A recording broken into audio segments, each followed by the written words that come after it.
Hindi ko alam na may pamilya na pala siya. Well, actually, she just recently reconnected with her long-lost daughter. Nakakaawa nga yung anak ni H&R kasi nabiktima ng hit and run.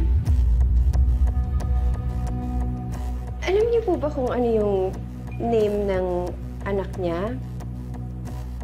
Magpapadala din sana ako ng Get Well Soon flowers. Oh, that's really sweet of you, Miss Shaira. I believe her daughter's name is Billy.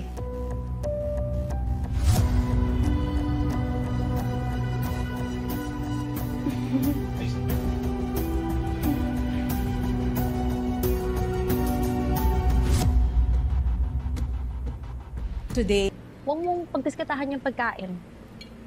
Malay mo naman, biktima lang din ng hit and run yung anak ni H&R. Tingin mo ba nagkataon din na Billy din yung pangalan ng anak niya? Eh, paano yung sinabi niya sa akin ng interview ko? Remember, ang sabi niya, may kakilala din siyang Lozano yung apelyido. Okay, fine. Baka nga talagang isang tao sila. Pero,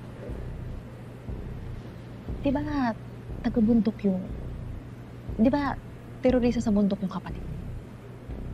So, paano naman niya naanakan yung napakasosyal at napakayaman nating boss?